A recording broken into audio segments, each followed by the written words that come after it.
Hello. I think I'm okay. Yeah. じゃあ、それでは、メディアホールのトークを始めてもらいたいと思います。じゃあ、自己よろしくお願いします。So please start your presentation. Oh, okay. Hello, everyone. I'm Yan from Taiwan. And the topic today is ways to avoid backtest overfitting when develop a trading strategy. Okay, so let's move on. Let me introduce myself. I'm Yan, and when I introduce my name to the foreigner, I would say that it's just like the Japanese dollar yen. Do you know that the Japanese dollar is something like yen too? Okay, and when I do the research, I use Python and R very much. And I used to be a financial engineer in a hedge fund in Taiwan. And what I do when I work is about the factor model, using some accounting data like EPS or book value, something like that. And I do a lot of data extract, transform, and load. And sometimes I use machine learning modeling and other numeric analysis, in my work. And also, I'm a financial manager PhD student, and now my research is focused on the sentiment index construction. Okay, and also in Taiwan, I involve many open source community like Python and R. Also, I'm the organizer of R Ladies Taiwan. Yeah, I host a female community in Taiwan. So if there are any female, not much, come to Taiwan and you are interested in the data analysis or the R language, you can come to our meetup. Okay, that's very welcome. Okay, so what we are going to talk about today, just recall. We are talking about something about backtest overfitting and how to develop a trading strategy. So the outline today would be split into two parts. The first one is I will share some experience how to build a trading strategy and how Python can help us. And the next one is how to avoid backtest overfitting. Okay, so let's move on to the first part. Okay, the first part is how to build a trading strategy. Okay, so I would like to share some experience about the framework, the workflow for financial modeling. And typically, we have 4 steps. The first one is you need to, when it comes to financial modeling, collecting the data is always the first step. So you need to do some data ETL. And usually we collect the data about the price and the volume and some financial figures from the financial statements, the yearly published by the company.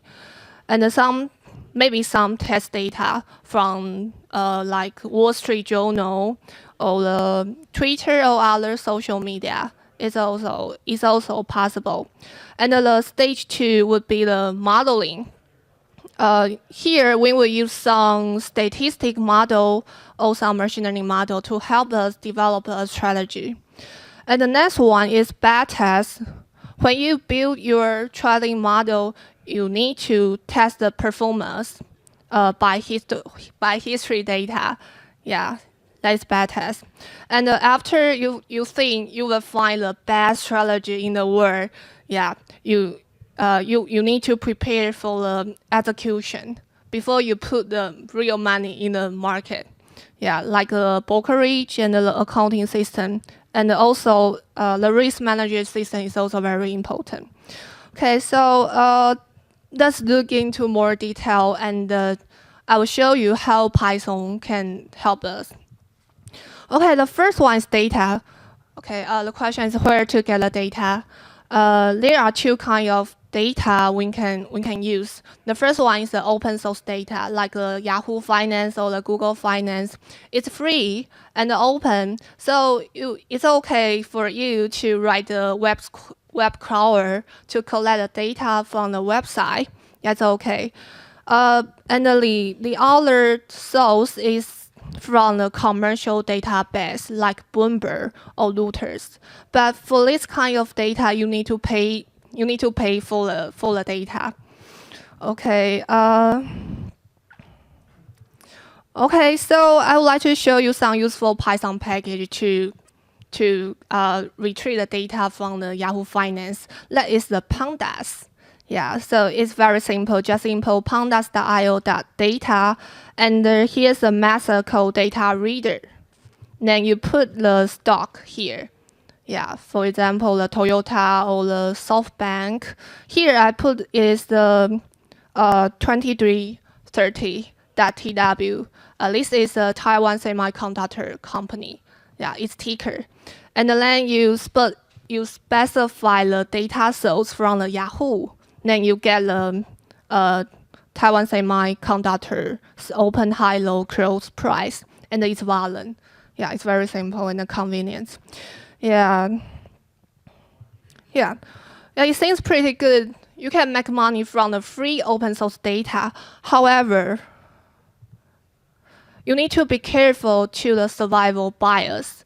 Let me take an example. If there is a company dies in last year, and then you can find its price data on Yahoo Finance today, because all the data on the Yahoo Finance are survivals. So it's a very it's a problem, because if you build your trading strategy by such a data, it's very likely to be biased. Yeah, so you should be very careful if you use the open source data. Okay, so that's why we use Bloomberg or Reuters. Okay, also there are some Python package for the Bloomberg data that is called BOP API. You can download this package from the Bloomberg official website. Sorry, it's maybe too small. You have some C++ version and also the Python version. Yeah, but I think the usage of this package is a little bit complicated. Yeah, before you get the data, you need to set up so many network setting or the authority setting, and you need to write some code to parse the response data from the Bloomberg. So I think it's kind of waste of time. So I strongly suggest you to using a simplified version of my project. Yeah, let's call BOP tool. So if you want to use the Bloomberg historical data, you just simply import the BDH, that is Bloomberg data history. Yeah, and I think maybe it's too small for you. Okay.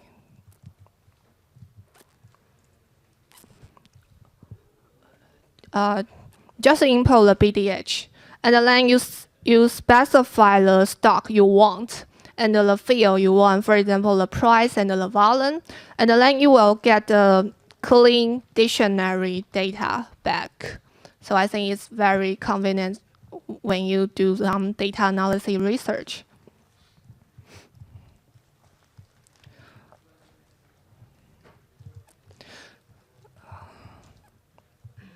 Okay, but just make sure you are ready to pay for the Bloomberg data. Because if you don't pay for the Bloomberg data, you can use the BOP API. Yeah, and it's kind of expensive. Okay, the next part is about the modeling. You will develop your trading strategy in this stage. I'm not going too far about modeling because we don't have time to cover whole this topic. But here is a slide. I shared some machine learning model that is useful in and used very often in finance in this slide. But I'm sorry, it's in Chinese. Yeah.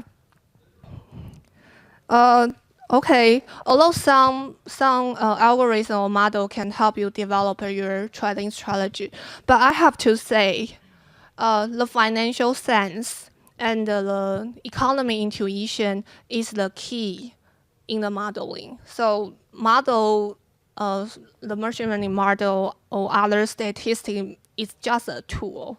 Yeah, the key is your idea.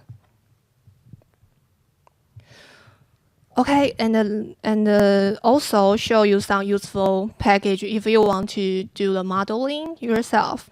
Yeah, the first one is if you want to do a linear regression, you can easily implement this model in pandas.ols. Yeah, just simply type pandas.ols, and then you can easily do a linear regression.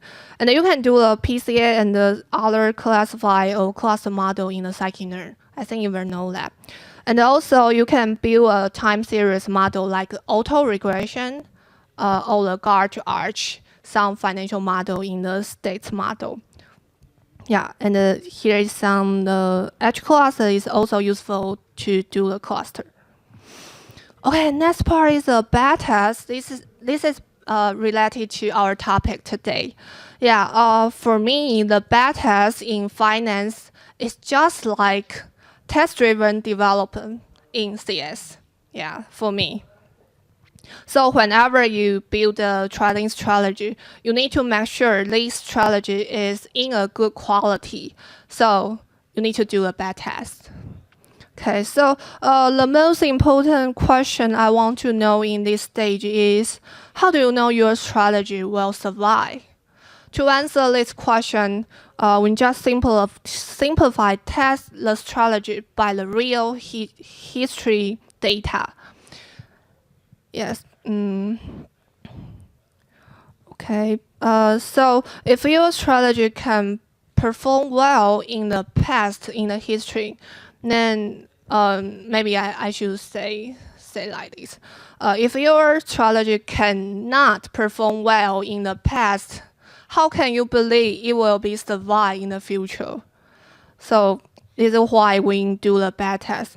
But there's some limitation of backtest. The first one is when you do backtest, that implies you believe history will repeat itself. What does it mean? If your strategy performed well in the past and you believe it will still perform well in the future, but sometimes it does not necessary.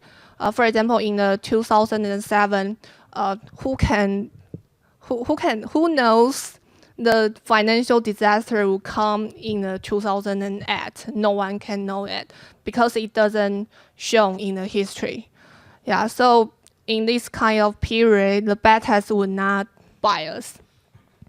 And the next one is when you do a backtest, you can capture the interaction between the strategy and the real world. What does that mean? Because you use the history data. So all when are price taker, we can change the history data. So, but actually in real world, when you buy a lot of stocks or sell a lot of stock, you have some power to influence the price. But this kind of behavior cannot be shown in the backtest result. So that's the limitation of backtest. Okay, and also there's an open source tool for the backtest that is Quantopian. Okay, if you log in this website, and you can see that you can implement your trading strategy in this console, and it's Python. So you can write the Python code here. And then here is the wrong backtest. So you don't need to write the backtest code. And after press this button, there will be something like that. It will show the performance of your strategy. Seems that's not really good. Yeah. And there's some alpha, we call alpha, the return, beta, and the Sharpe. Yeah, so many measures. Yeah, if you are interested in it, just go to the website and explore it. Okay, so, okay, next one is yeah, execution. Yeah, just pass away. Okay, just recap the framework. The first is data and the modeling, the backtest, and the execution. Okay, this is our first part. That is how we build a trading strategy. Okay, then it's the first. Second is the first part. How to avoid backtest overfitting, because we all know the backtest is very important. But when you don't know so much about the backtest, this tool can be dangerous. Yes, so now we know the power of backtest. Yeah, however, you must be very careful about how to implicate the backtest result. Yeah, because the result might not to be believed sometimes, especially when your strategy is backtest overfitting. Okay, how to avoid? If I can draw your attention to this figure, you can understand how overfitting looks like. In the middle part, you can find that the underlying data is in a quadratic form. So if you fit the two-order polynomial function, it's just right. Although it does not fit very perfect, but it's right. Okay, but you can also fit a multiple polynomial function like this way, and you find that it fits perfectly, but it totally lose all its predictive power. So this is overfitting look like. An overfitting model does not have any predicting power. And in the capital market, if your model cannot predict the future, then this model is no use. So that is why we care about the backtest overfitting. So, okay, let me give you an example. Just think of the situation. Here's a company say that they are very good at predict the stock price. So, and they send you their prediction each week. For example, the first week you receive a letter, they send you an upward signal to you. And in the second week, they send an upward signal to you again. And then you find that this company successfully predict the stock price for every week in 10 weeks. Yeah. And would you pay for their investment advice? Yeah, it seems the company is really professional because they can predict the stock is going up or going down every week. Yeah. But however, this company just play a trick of law of averaging. What does that mean? That's what happened. This company just choose 124 innocent people and send the upward signal and the downward signal to half of people.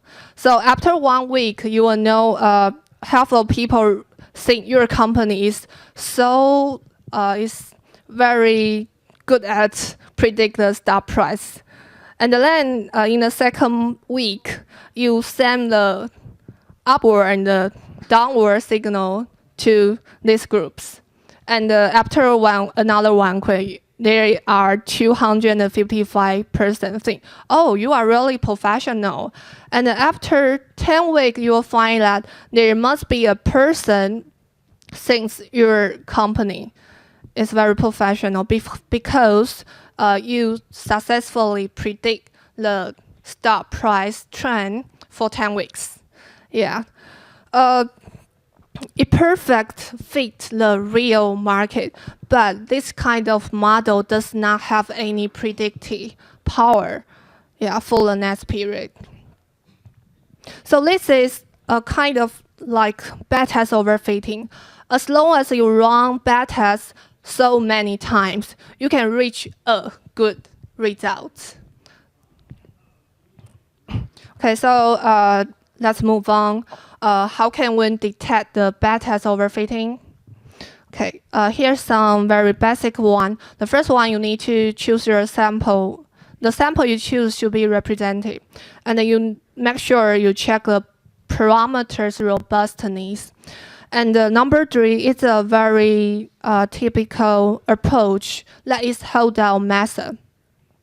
What does that word? You just split your data into the in-sample data and the out-of-sample data, and compare the performance on the in-sample and out-sample. If your in-sample performs good and out-sample is fail, then your model is more likely to be overfitting. Okay, next one is about working forward analysis. This one is very popular in the financial field, especially when you develop a trading strategy. How does it work? Let me show you an example. For every 3 years, we split the data into in-sample and out-sample, and then we optimize the model by the in-sample data and evaluate its performance on the out-sample period.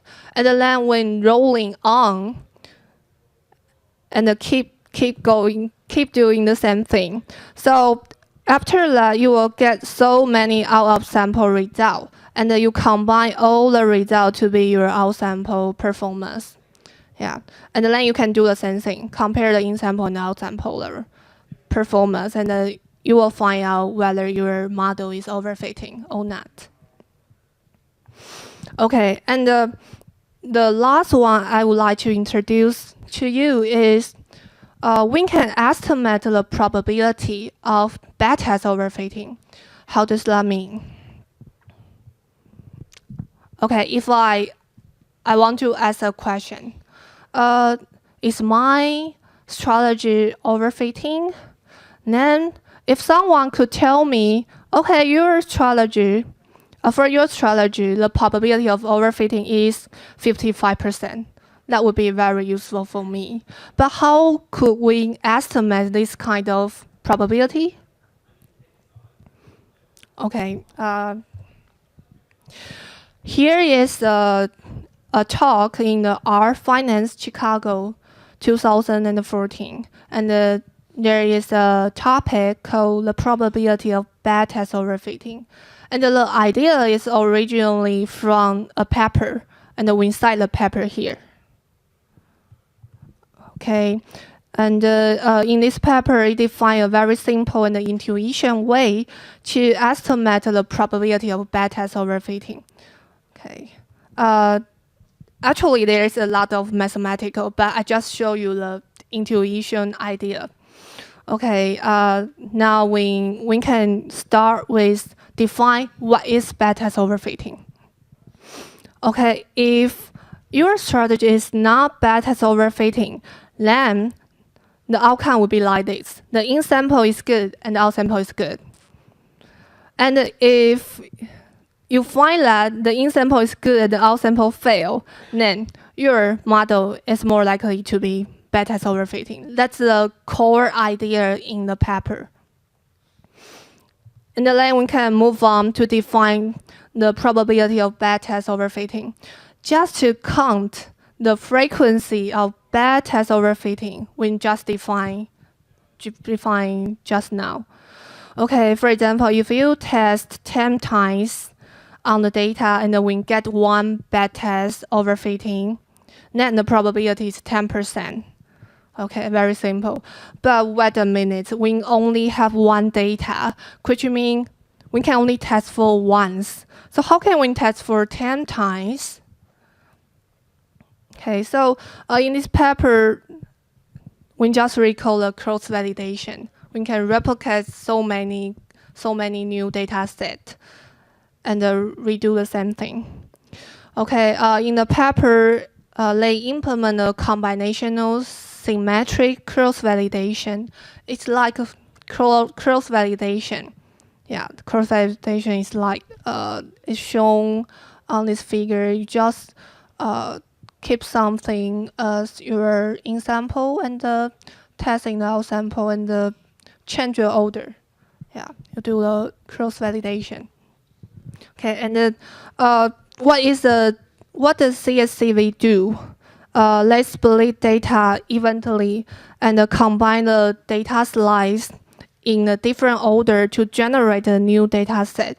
But in their algorithm, their in-sample and out-sample length will be the same. For example, I split the data into 8 part, and I choose a 4 part from this slice, and the 4 part combined to the in sample, and the rest 4 part combine the out sample. So the length will be the same.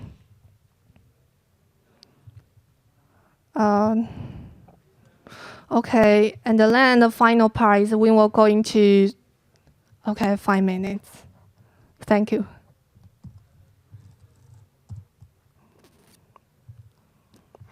Okay, we can see how the CSCV procedure implement. Okay, first you need to, I prepare a CSV that has so many return series. Yeah, and I read by pandas, and I think there are 300 strategy here, so there are 300 lines in this figure. And then I split the data into 8 parts. Yeah, each part with size up to 125. Okay. And then I generate different order of the data slice. Okay, and here I choose the last one as example. It's a 5678. The number 5678 data would check out and generate the in-sample data set. And the rest one is the out sample. And then when implement the Sharpe ratio in the in-sample and the out sample data, and compare their performance. Okay, so we can see that the best in-sample strategy is the strategy number 108, while its rank in the in-sample is 359 because there are 359 strategies, and its value is largest, so it's number 1. And also its rank on the out sample is 200. It's almost 300, so it's not bad. And then when do a log odd computation to this kind of statistic, and then we can generate this kind of statistic. And we calculate the area greater than the red line. It said that it's 38%. So our probability of bad test overfitting is almost 40%. That's so. Okay, I think I just finished here, and finally I want to introduce you a fantastic things that will happen in the next year. That is PyCon TW.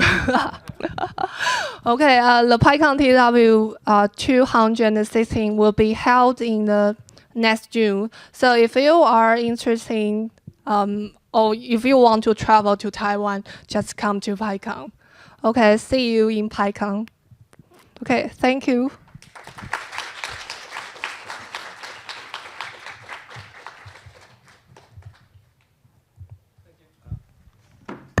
Thank you very much for your presentation. You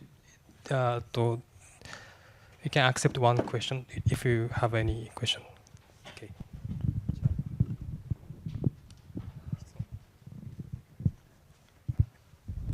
Thank you for useful information.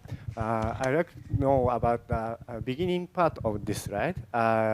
You utilize some text data like Twitter, but I think it is very difficult to interpret the analysis. because the very various talk in the Twitter. So I like to know how to convert to the some score and into this analysis. You mean use the Twitter data to in the financial market? Yeah. If we use the predict the stock data, I think I understand you utilize the Twitter data to financial analysis to predict the stock market or stock price. But I think Twitter data is very various. Yeah. So yeah, I think yeah. difficult to interpret the Twitter Yeah. data. Yeah, actually, we don't use social media data to predict the stock price, but we can measure the volatility in the market. So if there are so many people post something negative in the social media or something positive, yeah, I mean, you don't know the direction, but you can know the volatility in the period. Yeah. But small ratio to the analysis. For Small? the ratio. The impact. Sorry, that's okay. So thank you. Maybe we can talk Okay, thank you. later. Thank Yeah. you. 時間もしているので、後で話していただければと思います。それではもう時間になりましたので、発表これで終わっていただく。もう一度拍手をお願いします。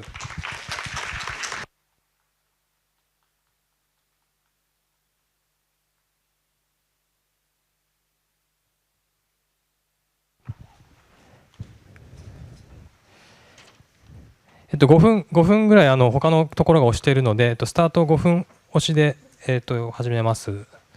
ですので11時